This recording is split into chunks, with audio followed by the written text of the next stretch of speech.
कराची में कौमी जुबान समेत मुल्क में बोली जाने वाली दूसरी इलाकाई जुबानों का मुशायरा हुआ।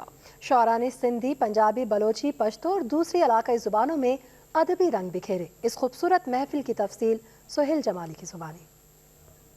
मुशायरे का एहतमाम अकादमी अदबियात ने किया था, जिसमें मुख्तलिफ ज़ुबानों के शौरा ने शिरकत की और अपना कलाम सुनाकर समा बांध दिया। था जिसकी फुसूल बारियों खुदराई में अरसे इश्क पे एक उम्र था छाया हुआ है।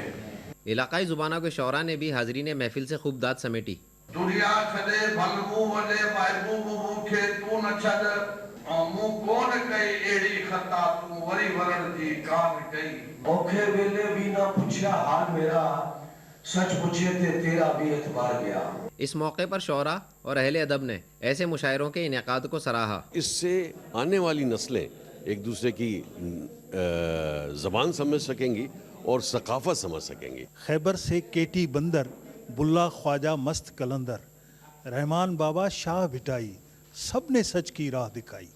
इनकी राह पे हम चलेंगे, हम सब एक रहेंगे। हम एक दूसरे से मतलब जुड़े हुए नज़र आते हैं, जैसे दूरियां नहीं है, दूरियां सिमट रही हैं। ऐसी अदबी महफिलों से ना सिर्फ आपस में एक दूसरे के ख्यालात को समझने का मौका मिलता है, तो दूसरी जानिब हुब्बुल वतनी के जज्बात भी फ़रोग़ पाते हैं। Suhail Jamali, Pakistan television news, Karachi.